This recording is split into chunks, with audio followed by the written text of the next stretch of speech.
आले।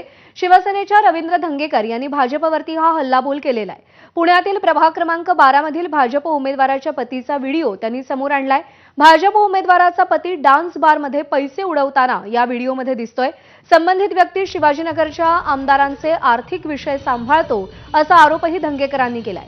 आर्थिक विषयातून कमावलेल्या पैशात बारबालांसाठी कोटा आरक्षित आहे का असं धंगेकर विचारतायत। संस्कृतीच्या गप्पा मारणाऱ्या मोहोळ आणि चंद्रकांत पाटलांनी याचा खुलासा करावा असं आव्हान देखील धंगेकर यांनी दिलेलं आहे। अशा किती जागा चारित्र्यहीन लोकांसाठी राखीव आहेत असा सवाल रवींद्र धंगेकर यांनी उपस्थित केलाय।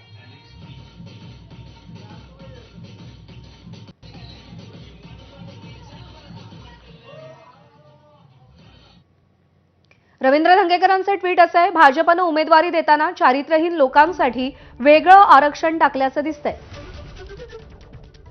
प्रचार प्रमुखच महानगरपालिका टेंडरचा पैसा डान्स बारमध्ये उडवत असेल तर उमेदवारांकडून काय अपेक्षा? प्रभाग क्रमांक 12 मधील भाजप उमेदवाराच्या पतीचाही असाच व्हिडिओ व्हायरल झालाय। ही व्यक्ती शिवाजीनगर मतदारसंघाच्या आमदारांचे आर्थिक विषय सांभाळते। या सगळ्या आर्थिक विषयातून कमावलेल्या पैशांतून बारबालांसाठी कोटा आरक्षित ठेवलाय। संस्कृतीच्या गप्पा मारणारे मुरलीधर मोहोळ चंद्रकांत पाटील यांनी या गोष्टीचा खुलासा करावा। किती जागा चारित्र्यहीन लोकांसाठी राखीव आहेत ते मोहोळ पाटील यांनी सांगावं। असो ते भाजप आहे, या सर्व गोष्टी त्यांना पार्टी विथ डिफरन्स बनवतात।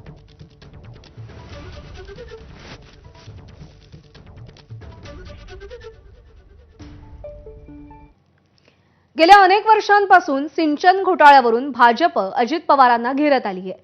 त्याच अजित पवारांनी पालिका निवडणुकीच्या प्रचारात सिंचन घोटाळ्यावरून पलटवार केलाय। राज्यात राष्ट्रवादी काँग्रेसची सत्ता 1990